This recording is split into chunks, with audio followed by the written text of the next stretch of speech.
The forest felt different in the morning light. Mist curled around the roots and rocks like silent watchers, and every leaf seemed to glisten with dew. Lyra awoke to Shadow nuzzling her hand. The wolf's dark eyes held a quiet intelligence, and she could feel the bond between them growing stronger. But her mind was restless. The memory of the Alpha King's gaze lingered, burning like silver fire in her thoughts. She rose carefully, glancing toward the edge of the forest where the mist was thickest. Something in her chest warned her. Today the Alpha would return, and she had a feeling he would not come alone. By noon the ground trembled slightly beneath her feet. A low growl, powerful and commanding, echoed through the trees. Lyra's heart raced as the pack appeared, moving like shadows between the trunks. They were more than ordinary wolves. They were majestic, each with fur that shimmered in the pale sunlight, eyes bright and alert, and at their center, as always, was him, the Alpha King, Kalen. Kalen stopped a few feet from Lyra, his gaze sharp, measuring. Shadow stepped protectively in front of her, but Kalen did not seem threatened. He studied her as if reading her soul, his silver eyes piercing yet not unkind. "You healed him," Kalen said, his voice deep but calm, again sending words into her mind. "And in doing so, you have drawn me to you." Lyra swallowed hard. I only helped because I could not leave him to die. I didn't know who he was, or what he was." Kalen's gaze softened, but it remained powerful. "Compassion is rare. Courage, rarer still.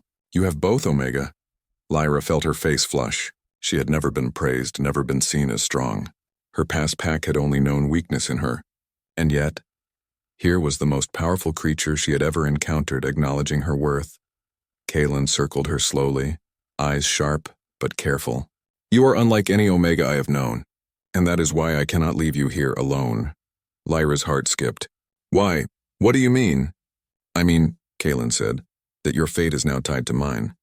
The forest is dangerous and rivals will come. You have the power to change more than just a single life, perhaps even the fate of all wolf-blooded packs."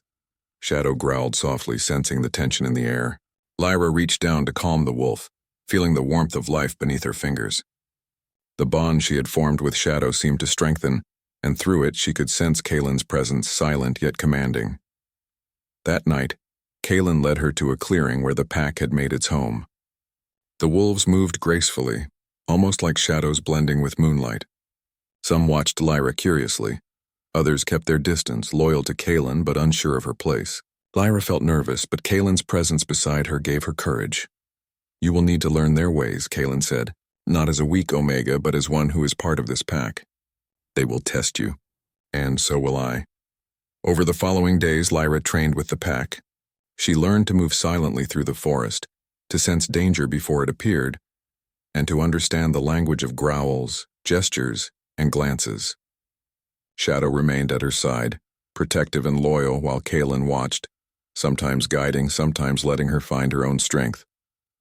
The nights were the hardest. Alone with Kalen under the moon, she felt a pull she could not explain. His presence was overwhelming yet comforting, dangerous yet safe.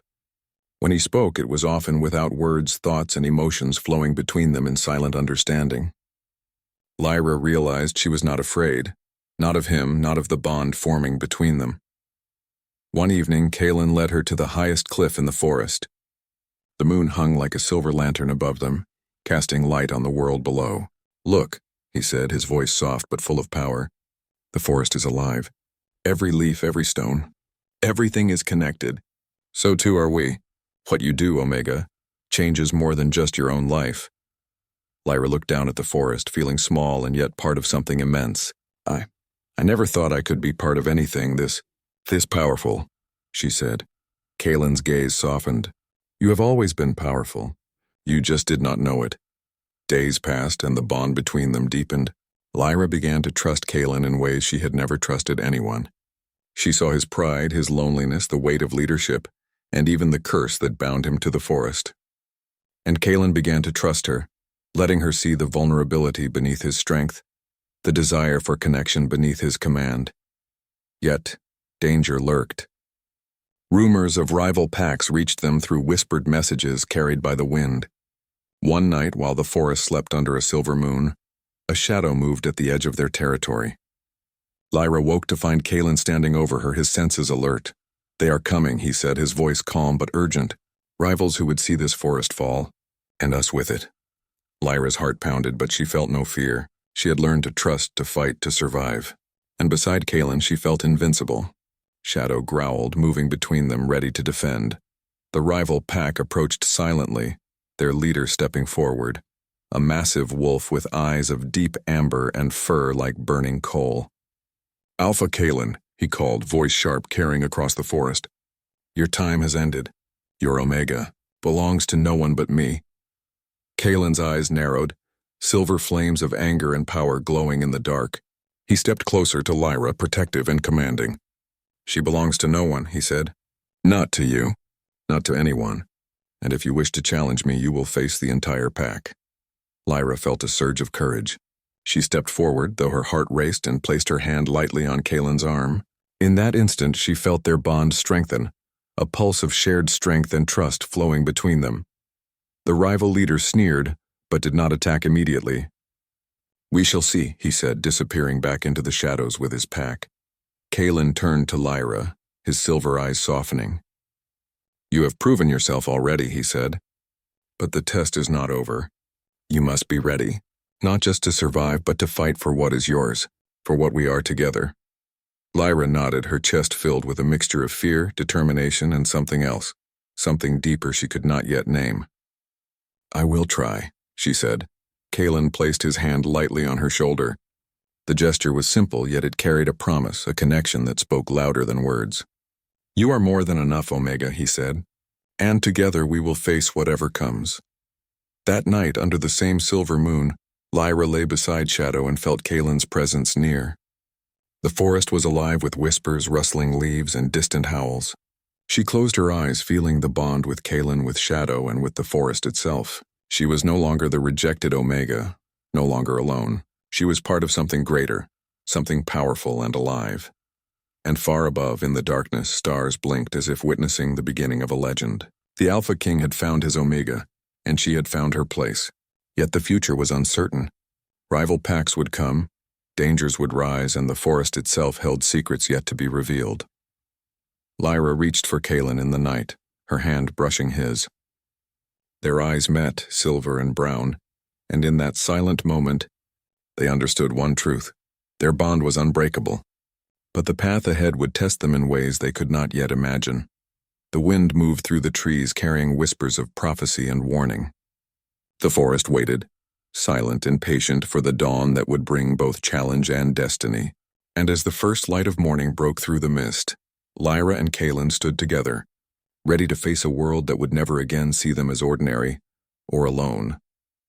The night had ended, but their story, the story of the Omega and the Alpha King, of loyalty, courage, and love, was only just beginning. The forest had always been a place of whispers. Trees bent in the wind as if sharing secrets, and the shadows seemed to move with a life of their own. Lyra, a young Omega, moved carefully among the roots and moss. She was small, almost fragile, with eyes that had learned to see danger long before it appeared. Her pack had rejected her. They said she carried a mark of misfortune on her wrist, a strange line that no one could explain. Because of it, she was cast out, left to wander alone at the edge of the kingdom. Lyra had grown used to silence. She could survive on berries, roots, and the water from the river that ran through the forest. She had no friends, no family, only the company of shadows.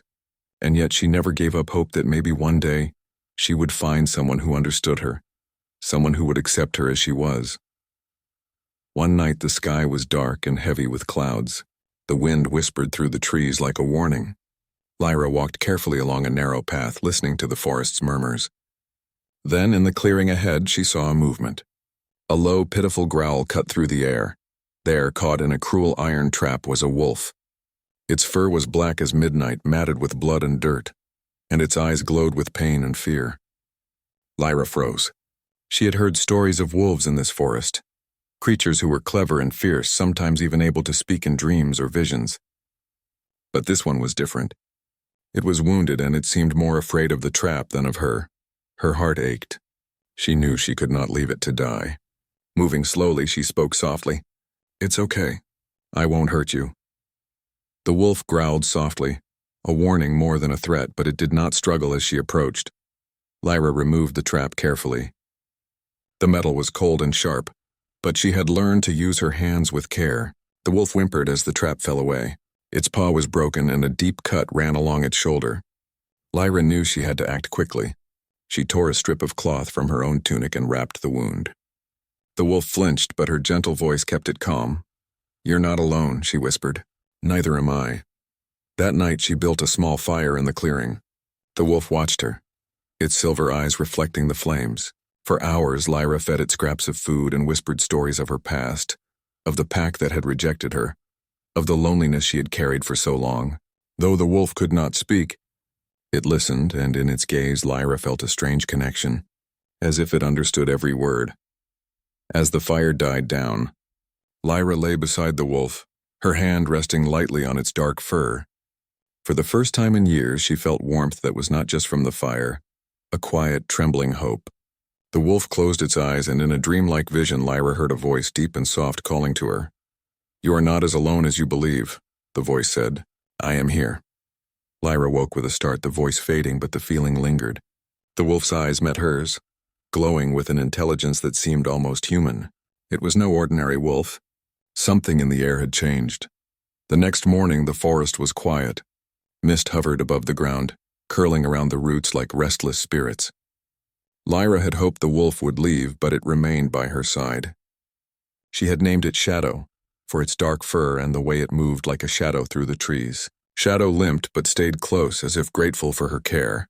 Lyra knew she had to keep moving. The forest was not always kind, and being alone was dangerous. But something told her that Shadow was not just a wolf, but a guardian, or perhaps something more. Its gaze followed her as they walked, protective and aware, almost as if it could sense her every thought. That evening, as the sun began to set and the sky turned a deep shade of purple, Lyra and Shadow reached a small stream. She knelt to drink, and Shadow watched silently. Then from the edge of the forest a sound froze her blood. A howl, powerful, commanding, and unlike any she had heard before. It echoed through the trees and made her heart race. Lyra looked up, and through the mist she saw them. A pack of wolves, moving as one, elegant and terrifying. At their center was a figure larger than the rest, his fur silver-black, eyes like molten silver, and a presence that radiated power. The Alpha King. Lyra's breath caught. She had heard stories of him, how he ruled the packs with strength and wisdom, how he was cursed, hunted, and yet untouchable. And now, here he was, standing in the forest she had thought was her sanctuary. The Alpha's eyes met hers, and for a moment, everything else faded. Lyra felt a pull, a magnetic force that she could neither explain nor resist. Shadow growled softly, stepping protectively in front of her. "You healed him," the Alpha King said, his voice deep and clear, though his lips did not move. Lyra realized the words came directly into her mind, a strange and powerful gift of the wolves. I didn't know," she whispered, though the sound barely mattered. "I just couldn't leave him to die." The Alpha King's gaze softened, just slightly, but his presence remained overwhelming. He circled them slowly, as if measuring her strength and courage. Lyra could feel the weight of his stare pressing against her heart, testing her resolve. "You have a rare gift," he said finally. "Compassion where many show none. Courage where others flee. You are an Omega, but not like the others. You might be the one to change the fate of this forest and perhaps of me." Lyra swallowed, unsure of what to say. Her life had been filled with rejection, and yet here was a creature and a king acknowledging her worth.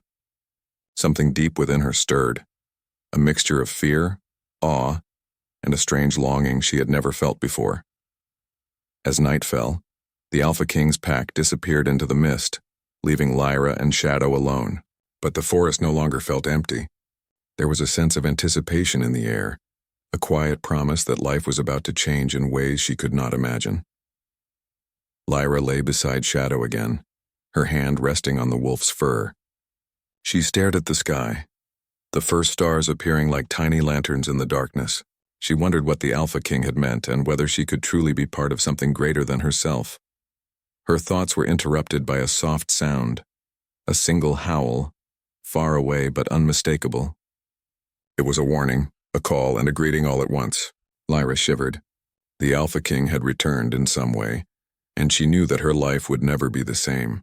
She tightened her hand on Shadow, feeling the warmth of life and loyalty beneath her fingers. Tomorrow, she thought, she would have to face him again, and somehow she knew that when she did, nothing in the forest would ever be ordinary again. The wind moved through the trees, carrying the whispers of the forest, and Lyra closed her eyes. For the first time, she allowed herself a small, trembling hope. Perhaps being rejected had not been the end, but the beginning of something far greater and far away. Hidden among the shadows, the Alpha King watched. His eyes silver and bright, and for the first time in many years, he felt the stirrings of a bond he had never expected to find. The night held them both in its quiet darkness, the forest waiting for the dawn that would change everything.